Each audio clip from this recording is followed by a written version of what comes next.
step out of the room if possible. All right, so welcome to the 2018 Trinidad and Tobago Internet Governance Forum.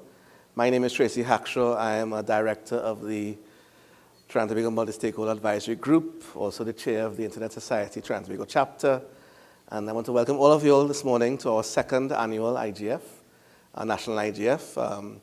For those who don't know what an IGF is, it's a forum where we all can speak openly and freely about issues related to the internet and ICT. And we ask that you fully participate today. Even though there are workshops and panelists and so on, the idea is that you are part of the discussion. It's not a talk to, it's a talk with. And we want to ensure that you're fully participating. You'll see mics around the room. There'll be mics, runners with mics and so on. Please feel free to use those mics to interact and engage throughout the day. So we're already late, so I don't want to get too caught up in anything else beyond this. So I'm going to first welcome our guests from other countries. I do know I'm seeing in the room we have Secretary General Shola Taylor from the Commonwealth Telecoms Organization. Shola is from Nigeria and is based in the UK. Welcome, Shola.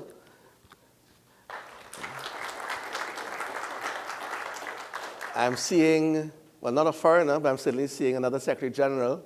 It's Bernadette Lewis from the Caribbean Telecommunications Union, who's based in Port of Spain, Trinidad, but a regional ambassador for ICT and telecommunications. Okay. I also like to recognize Mr. Glenn McKnight, who is a director of the Internet Society on the board of directors.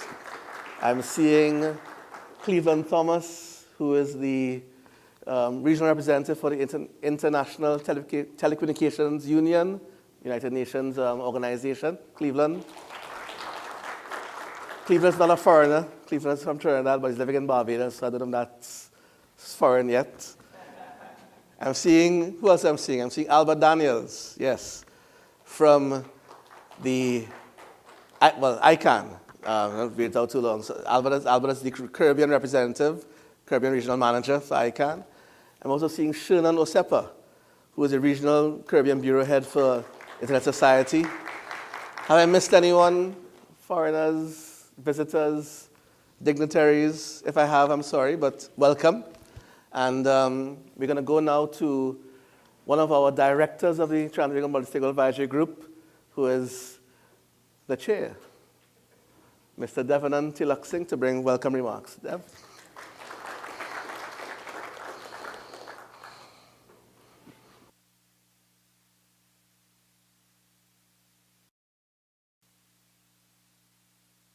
Good morning, and thanks, Tracy, for that. And thank you for saying a few things already so we can make out my presentation or my welcome address shorter. So a very good morning to you all. It's my honor to welcome you all, those in this room and online, to the second annual Trinidad and Tobago Internet Governance Forum, or TTIGF for short. The purpose of this Trinidad and Tobago IGF is to maximize the opportunity for open, inclusive multi-stakeholder dialogue and exchange of ideas on internet governance related issues from a general perspective, to create opportunities to share best practices and experiences, to identify emerging issues and bring them to the attention to the relevant bodies and the general public, and to contribute to capacity building for internet governance. So in keeping with this global IGF theme, which was to shape your digital future, today's IGF will include panel sessions with local and overseas panelists on 3 locally relevant internet governance issues: digital financial services, gender activism, and blockchain. However, there will be all of you, and again, in the room here and online, can share your comments and questions and concerns on internet governance issues that's important to you. The Trinidad and Tobago IGF is hosted by the Trinidad and Tobago Multi-Stakeholder Advisory Group, or TTMAG for short. The TTMAG's mission is to be an independent entity for the promotion and development for the .tt country code top-level domain, and for the local internet ecosystem in the interest of the internet community, and with broadly 4 objectives: to serve the needs of any specific cohesive community of interest and the local internet community in the context of internet evolution, particularly education, internet standards, public policies, and regarding internet content and services, as well as contributing to internet governance; to promote activities consistent with the .tt country code top-level domain and purposes in Trinidad and Tobago; to increase awareness and participation with our stakeholders; and to provide representation of the local internet community at events regionally and internationally. To that end, the MAG has participated and contributed to various internet governance fora in 2017. We hosted the first Trinidad and Tobago IGF in January last year, and participated in the Barbados IGF in June, as well as the Latin American and Caribbean IGF in Panama in August, as well as the Caribbean Internet Governance Forum in August as well, in the British Virgin Islands, I believe it was. We also participated in the Global IGF in Switzerland last month. TTMAG members have also participated actively in ICANN's multi-stakeholder communities and ICANN meetings throughout 2017. The TTMAG has also participated in ICT events such as the ITU TAT event, Internet of Things event in April. Furthermore, the MAG has submitted comments on this country's draft National ICT Plan, aka Fast Forward 2, and we have developed and approved a charitable organizations policy, which allows legitimately registered charities and organizations in Trinidad and Tobago to have a free domain under charity.tt. So as the TTMAG enters its 2nd year, having launched at the same day as the first IGF on January 26, 2017, the volunteer members of the MAG have worked to enable more stakeholders to become members of TTMAG, to participate in the TTMAG's purpose and objectives, to serve our ever-growing, diverse internet stakeholder community. To that end, the TTMAG welcomes applications from organizations in the following stakeholder groups: academia, civil society, commercial/business, government, technical community, and /ICT civil society. You're invited to visit the TTMAG's website at mag.tt/join to learn more and to apply online. TTMAG members will be available throughout the day to answer any questions. And of course, we can be reached on the internet at info@mag.tt. So as you are aware, the IGF has a very packed agenda, and there's much for all of us to listen, learn, share, and discuss. So on behalf of the Trinidad and Tobago Multi-Stakeholder Advisory Group, I thank you all again for your participation today. Thank you. Thank you very much, Devanand Tilak Singh, our chair of the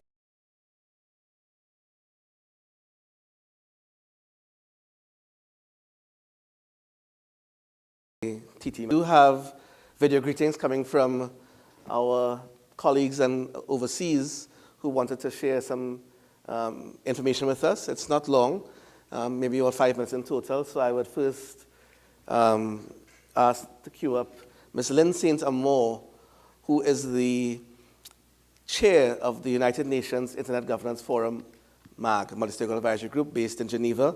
So she's sending some greetings for us. So perhaps we can have her now. Dear Secretary General, colleagues, and friends, thank you for inviting me to make some welcoming remarks. And first, let me congratulate you on holding the 2nd Trinidad and Tobago IGF. And thank you to the Trinidad and Tobago IGF Multi-Stakeholder Advisory Group for all your efforts. It is a lot of work and not always straightforward. I would also like to congratulate you on being the first national IGF to be held in 2018. Your theme, Shaping the Digital Future, is forward-looking and acknowledges the empowering aspects of the internet. While the internet brings many, many benefits to mankind, there remain some key challenges, such as the one to connect the roughly 50% of the world that still doesn't have access. This fact cannot be acceptable to any of us. The well-being and the welfare of these individuals can be dramatically improved with access, whether they choose to take advantage of connecting directly or they benefit indirectly. and the small island developing states have special requirements and stand to benefit significantly. So even more reason for all of us to do as much as we possibly can. The value of the IGF is as a platform for multi-stakeholder dialogue. All IGF meetings very clearly inform actions that are brought to the local and national level for implementation, whether they are taken back through private sector activity or through governments.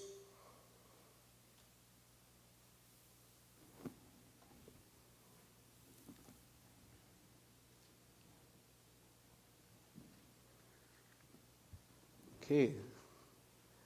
Have we lost the connection?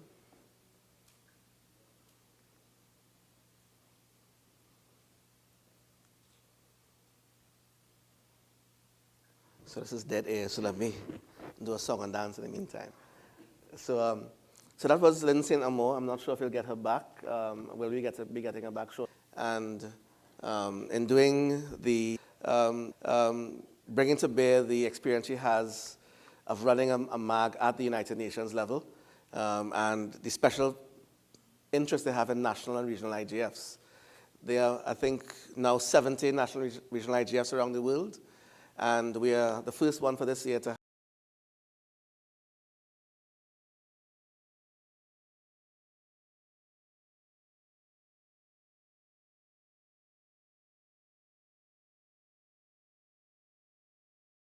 had to host. The second one, okay. All right, so unfortunately that one is not going to continue. I'm hoping we'll get it back at some point in the day. The second video message, which I hope will go better than the first, is from the head of the United Nations IGF Secretariat, Mr. Chengetai Masango, and he's also bringing greetings on behalf of the United Nations system, and also based in Geneva. So let's see how that goes. Distinguished experts, dear colleagues present on-site and online, thank you very much for inviting me to speak at the second annual meeting of the Trinidad and Tobago National IGF. Though I would have wished to, unfortunately, I could not be with you in person. First of all, I'd like to convey my sincere congratulations to your National Multi-Stakeholder Advisory Group for successfully running the IGF process for your community. Also, I will use this opportunity to thank you for your valuable contributions to the global IGF during the 2017 preparatory process. Through the best practice forums on gender and access, cybersecurity and local content, and developing policy options for connecting and enabling the next billions, as well as through participating in the collaborative work of all national and regional IGFs for addressing digital rights. Beyond these mentioned processes, you have enriched the overall IGF agenda by bringing important.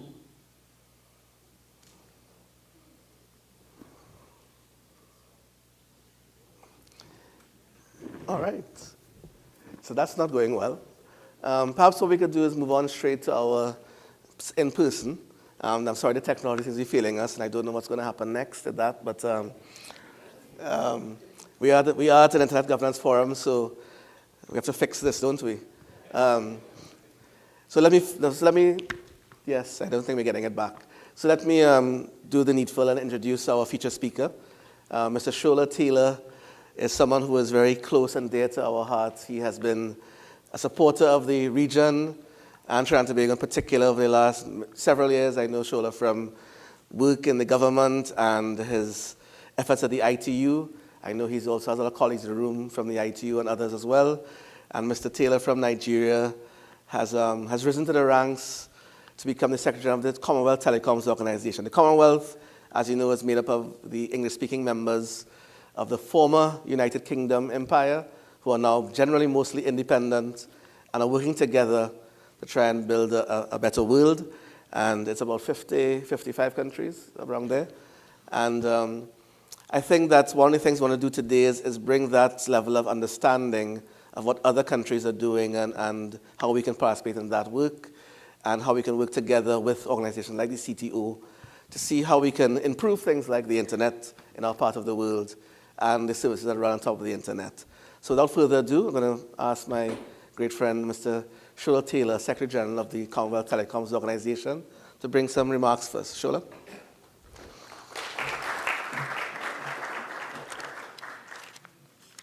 First of all, let me assure you, I'm not going to freeze like the videos. Secretary General Bernadette Lewis, the SG of the Caribbean Telecommunications Union, and a great friend. My great friend and pastor friend, Cleveland Thomas, the ITU ambassador to the Caribbean region. I call him my spiritual friend because he's a pastor. Shannon Osepa, Manager, Regional Affairs, Latin America and Caribbean Bureau for ISOC. Glenn McKnight, Member of the Board of Directors of ISOC. Albert Daniels, also one of my friends from ICANN. And I cannot but also recognize the chairperson, Dev Anand, and of course, Tracy. Let me, at the outset, express my profound appreciation to the organizers of this second Trinidad and Tobago Internet Governance Forum, taking place here today, for having invited me to deliver the keynote address for this important gathering. When Tracy Hackshaw cornered me in Geneva last month to deliver this speech, I did not hesitate to signify my acceptance for a number of reasons.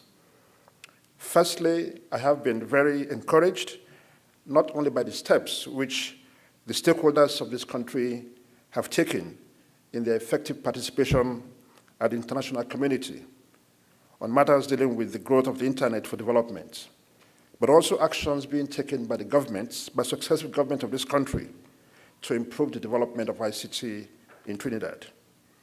Secondly, I acknowledge that in spite of the work done here, much work needs to be done, and I felt it was imperative for me to share my thoughts as input to the process of ICT development in this country.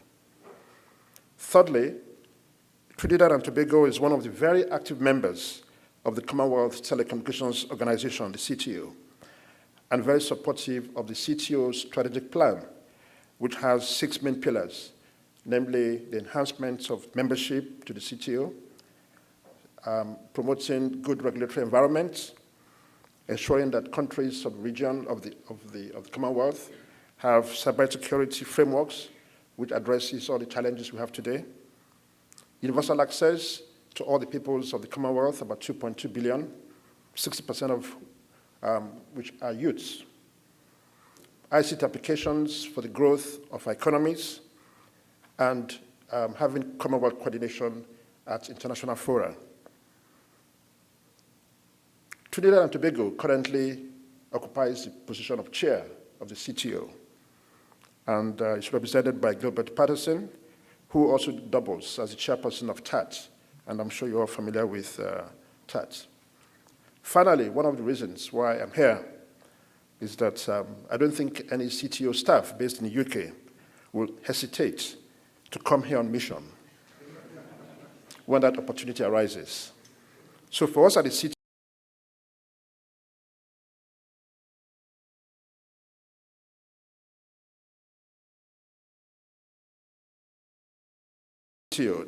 Trinidad and fun comes naturally together. Nightlife in Area Peter Avenue, spending the afternoon on a sunny day in Maracas Bay, visiting plantations further up inland after usually long days' work. There's enough in Port of Spain and beyond to appeal to anyone's taste. So it's good to be here, particularly at the beginning of the Caribbean Carnival. And when I was coming, I did tell family I was going to come to Trinidad, and I said it's the beginning of Carnival, so there was a little fight. My daughter wanted to come with me, my son wanted to come with me, and my wife kept quiet. I said, who do you prefer, me or your children? I said, it's you. That's why she's here. Thank you. The theme you have chosen for this forum, Shaping Your Agenda, Shaping Your Digital Future, is timely and is of paramount importance not only to Trinidad and Tobago and the Caribbean, but also the Commonwealth. My keynote address will focus on just 5 areas. 1, just to talk about the theme of the Commonwealth in ICT. 3, to look at the status of ICT in Trinidad. 4thly, to look at the main issues which we have gathered here to discuss, and to then highlight some of the prerequisites that need to be undertaken to ensure that we get to the promised land. As you're all aware,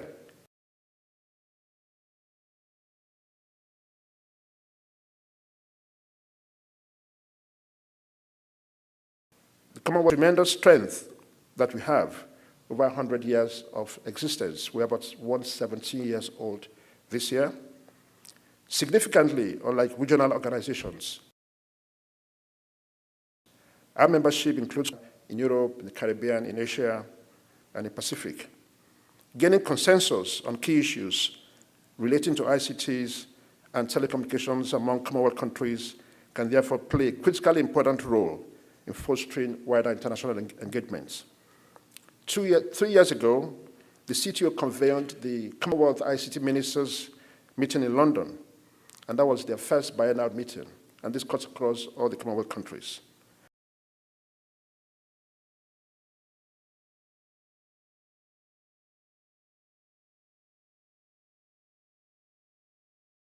And that including the adoption of the Commonwealth Cyber Governance Model, a document that maps out the 4 key principles that guide how we relate to cyberspace as nations.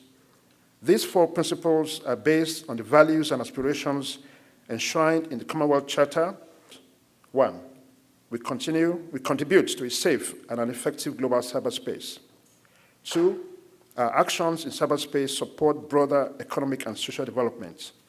3, we act individually and collectively to tackle cybercrime. And 4, we each exercise our rights and meet our responsibilities in cyberspace. So the CTO identifies very easily with the very distinct but particularly important issues that this forum will address today. Let's just take a look at briefly the situation that we have in this country. The ICT challenges which have been outlined within the Trinidad and Tobago's National ICT Plan for 2017 to 2021 includes 3 or 4 issues. 1, skills.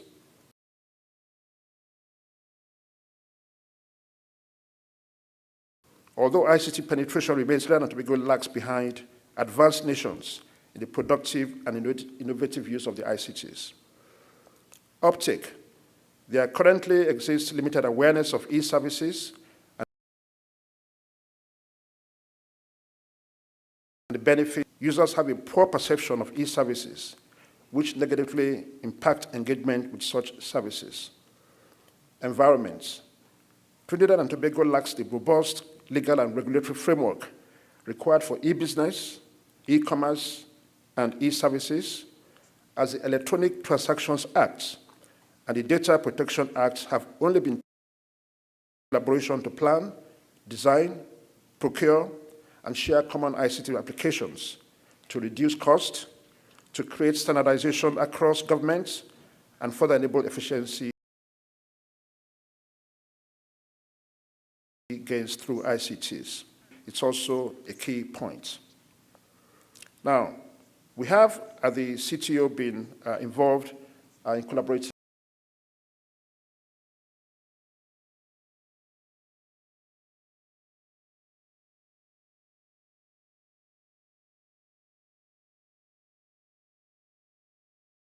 in November with funding from the UK Foreign and Commonwealth Office. We conducted an important cyber standard workshop where we invited about 40 small and medium enterprises to come and learn about how we can apply cyber standards to those small countries, to those small entities. And the reason is that a lot of these small entities, 27,000, and therefore we felt there was a need to enable them to adopt standards which can easily be applied to their systems. During that period, we also organized what we call the Human Resource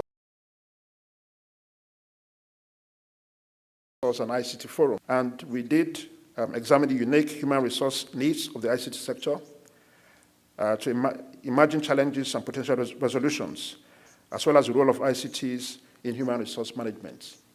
Let me take this opportunity to thank the CTU for collaborating with us at that event, and Nigel, my friend, who was a speaker.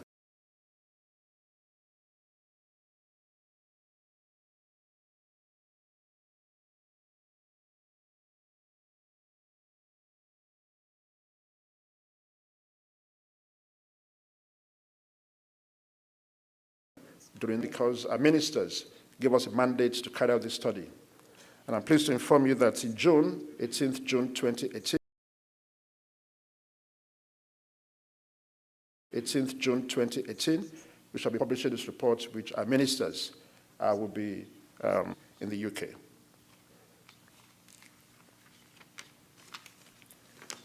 Now, if we take the three main issues which I've seen on the program, one is digital financial services, second is blockchain, and the third is online gender activism.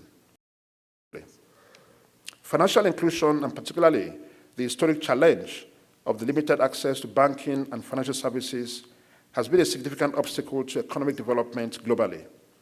Over the past decade or so, we have seen emerging bottom-up applications in areas such as remittances and other microfinance services.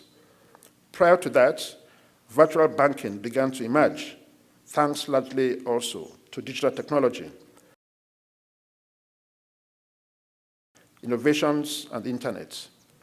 Addressing issues around the unbanked, access to and the emerging market forces around financial services, including the emerging role of telecom operators and fintech innovation,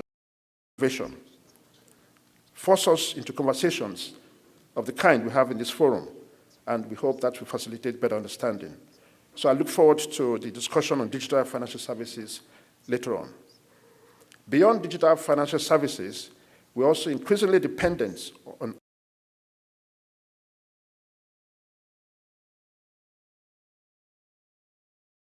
other forms of digitalized records and access, as well as use and the rise of blockchain technology. Whether we like it or not, securing land registration using blockchain technology, as it is now done in many countries like Georgia, or using smart contracts, or dealing with the regulatory needs around cryptocurrencies, all bring challenges we need to address as comprehensively as possible. Now, in terms of blockchain technology, it has the potential to empower users, make transactions faster and cheaper, and have data which is complete, consistent, and accurate. There are, however, challenges relating to technology in terms of regulation, and this is just one area where technology develops at a pace where policymakers cannot keep up.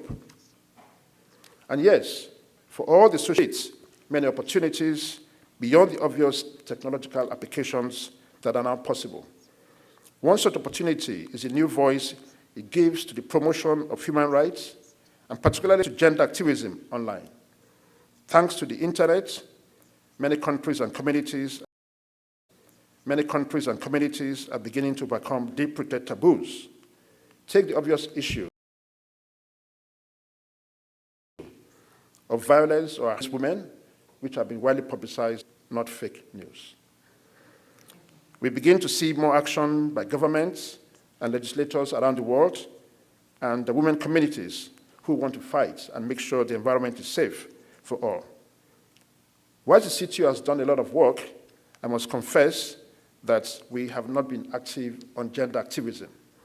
And therefore, I look forward to learning from your discussion on this issue, which is very important. Having said this, let me just confirm that the journey to the digital future is not only individual, but it has to be collective.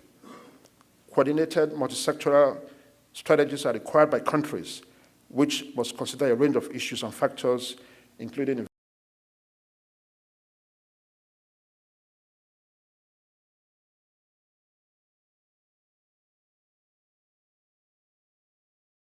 investment and privacy.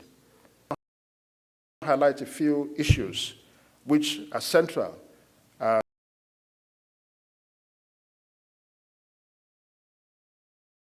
Technologies play a fundamental role in all aspects of our daily lives, from education to transport and healthcare. ICTs also have a role to play in promoting gender equality through enabling political participation, in reducing energy consumption, and contributing to the efforts to tackle climate change, in increasing food production by encouraging farmers to use ICTs, and other areas such as disaster risk reduction through early warning and strengthening connectivity. Technology cannot be developed in isolation from policymakers and regulations. And therefore, it's also important that policy and regulators are fully aware of technological trends and then map out options to enable these technologies to grow. Policymakers and regulators cannot sit idle. How do we address the issue of OTTs, for example? Should they be regulated? And if so, should it be light regulation, and what type of light regulation? Modernized policy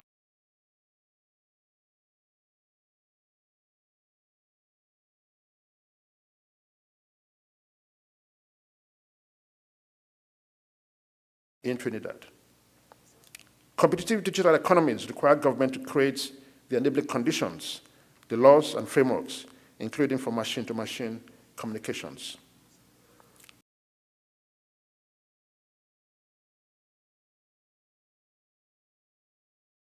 Secondly, cyberspace, entrepreneurship and innovation, and facilitated interactions between peoples, and that cybersecurity can contribute to economic prosperity.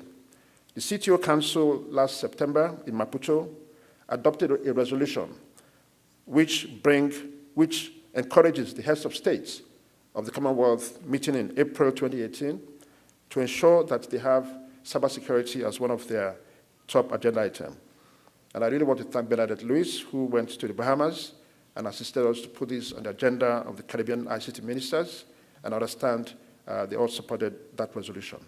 So we hope that the government here will participate actively on the road to the CHOGM in April in the UK, and we hope that they will play a leading role, at least among the Caribbean countries, at that particular event. What we want to achieve with the heads of states is to ensure that the Commonwealth ICT heads make sure that they place cybersecurity. Thirdly, development of ICT skills. I really, every time I come to Trinidad and Tobago, particularly in the Caribbean, I always congratulate the women in this region, because from all statistics, they've done better than the men, as at yesterday.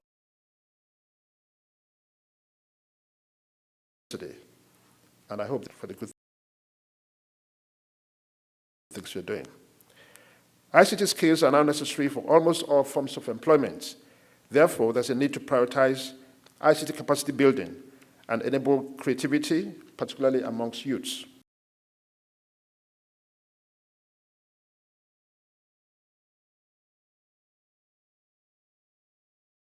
Agenda.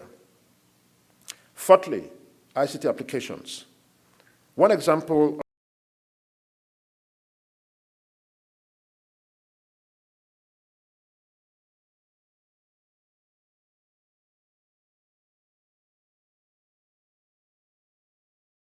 of the positive impact of technology sector. In recent years,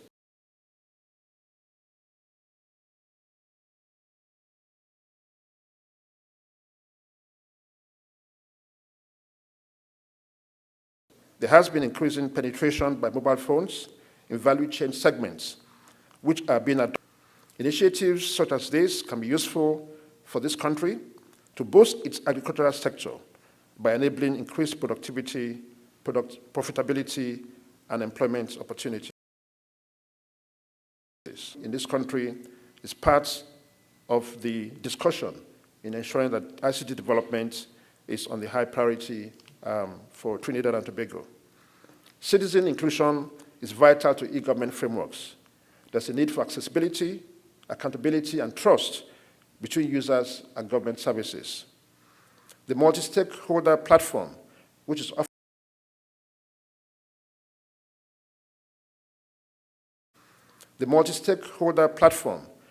offered by the IGF, are great mechanisms for promoting communication and collaboration amongst various stakeholder groups.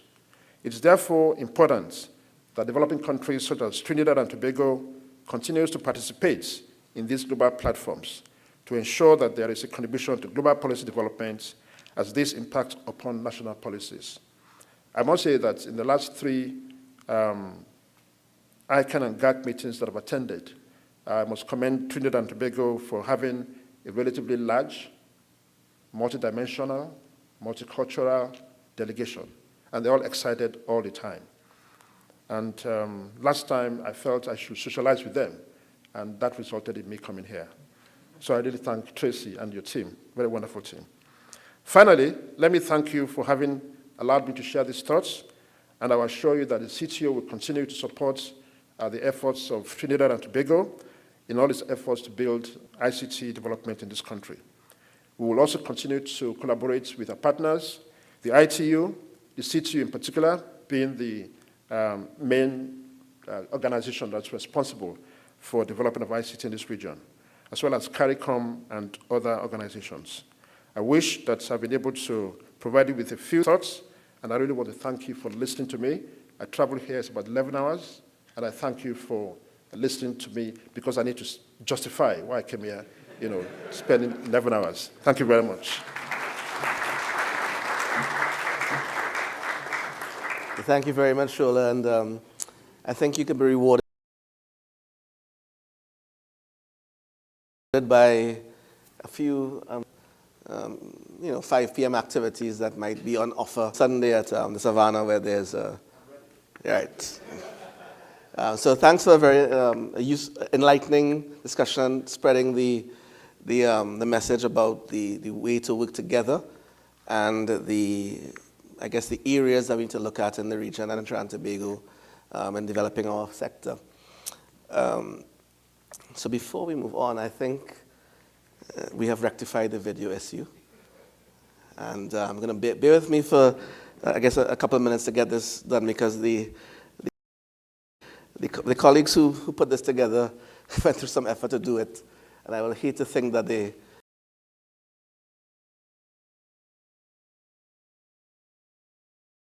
the last one actually is a generic one. That's only 45 seconds, but the first 2 were personalized for this meeting. So go ahead. Thank you.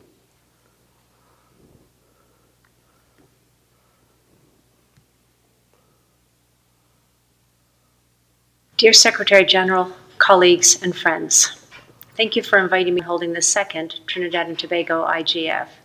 And thank you to the Trinidad and Tobago IGF Multi-Stakeholder Advisory Group for all your efforts. It is a lot of work and not always straightforward. I would also like to congratulate you on being the first national IGF to be held in 2018. Your theme, Shaping the Digital Future, is forward-looking and acknowledges the empowering aspects of the Internet. While the Internet brings many, many benefits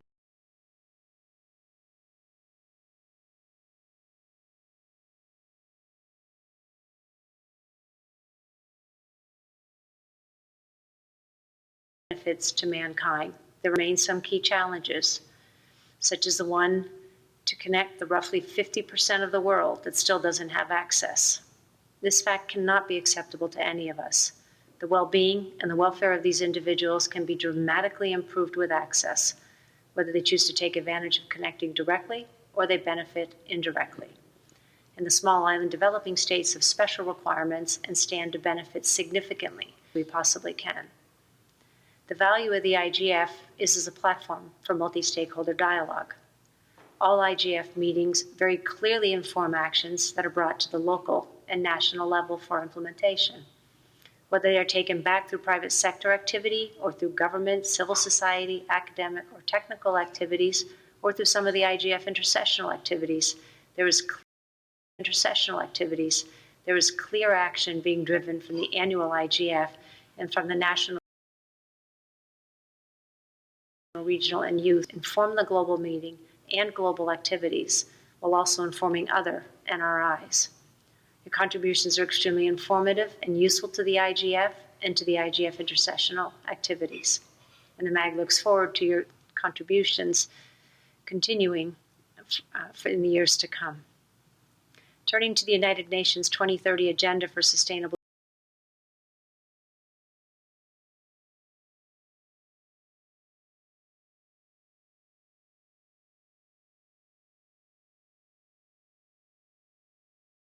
Development, given the program has discussions on blockchain technologies as well as digital financial services.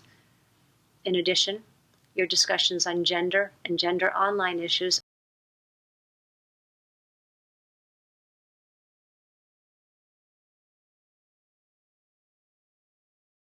are very important, and we look forward to moving through a dedicated best practice forum for the last few years. All of these areas are essential to social and economic progress. Finally, thank you to the Trinidad and Tobago IGF for all your contributions to the 2017 IGF preparatory work, particularly your contributions to the best practice forums in cybersecurity, local content, and gender and access, as well as to our major opponent's third year. Along with more than 97 NRIs, you contributed to preparations for the main session on digital rights and helped advance the global IGF process through your participation. Your contributions were valuable and much appreciated, and we look forward to working with you on the IGF 2018 preparatory work as well. Your efforts helped to increase the participation of individuals from developing countries, and this remains a key goal for the IGF community. Thank you to Tracy Hacksaw and the Trinidad and Tobago Multi-Stakeholder Advisory Group for inviting me to make these remarks, and I wish you all a very successful and fruitful meeting. I look forward to seeing many of you at future IGF or internet meetings, and if there are any questions or additional information I or the IGF Secretariat can provide, please do not hesitate to reach out. Thank you. Distinguished experts, dear colleagues present on-site and online, thank you very much for inviting me to speak at the second annual meeting of the Trinidad and Tobago National IGF. Though I would have wished to, unfortunately, I could not be with you in person. First of all, I'd like to convey my sincere congratulations to your National Multi-Stakeholder Advisory Group for successfully running the IGF process for your community. Also, I will use this opportunity to thank you for your valuable contributions to the global IGF during the 2017 preparatory process. Through the best practice forums on gender and access, cybersecurity and local content, and developing policy options for connecting and enabling the next billions, as well as through participating in the collaborative work of all national and regional IGFs for addressing digital rights. Beyond these mentioned processes, you have enriched the overall IGF agenda by bringing important perspectives and new ideas. Some of you joined us in Geneva last year at the 12th annual IGF meeting, either on-site or online, to participate in some of the 200 sessions. Many of these sessions elaborated how the internet and online-based technologies can be powerful tools for improving the lives of people if properly deployed. Proper deployment depends on the human factor. It depends on experts and communities understanding and trusting the internet and adjusting it to their needs. For this to be achieved, it is important to have a good framework in which the issues and solutions can be discussed amongst all stakeholders on an equal footing. This is precisely what the IGF is about, allowing communities to discuss matters of relevance in a multi-stakeholder, bottom-up, open, and inclusive process. The communities allow for problems to be identified, solutions to be suggested, and allows those that make the final decisions to be properly informed. I am pleased to see that the Trinidad and Tobago IGF community will address some of the most important internet-related topics currently, such as blockchain technologies, gender online, and digital financial services. These matters are important not just for advancing the internet, but also for the sustainable development of society. This is why we look forward to learning more from you today, as the final discussion outcomes will be important inputs to the IGF, but also to the United Nations 2030 Agenda for Sustainable Development, since many of the Sustainable Development Goals depend on ICTs. I wish you an excellent meeting and look forward to continuing the good mutual collaboration that exists between the IGF's Secretariat and the Trinidad and Tobago IGF. Thank you. Hello, my name is Marcus Kummer. I'm the chairman of the IGF Support Association. It gives me great pleasure to convey the best wishes of the IGF Support Association, or IGFSA as it's known by its acronym, to your meeting.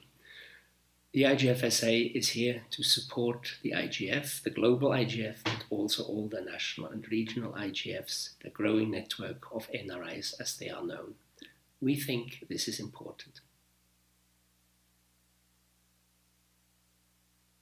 And just a note on the IGFSA, they are one of our partners today, providing actual financial support. And any of you can join the IGFSA. It's igfsa.org. And they welcome anybody to join and participate in their discussions and fundraising activities and meetings that they would have accordingly. So thank you very much. And we're now going to move on to the formal part of our, well, not the formal part, our interactive part of our day, which will be the workshops or panels. So what I would like to do at this point is move swiftly to panel 1 and ask first the moderator, Mr. Rabindra.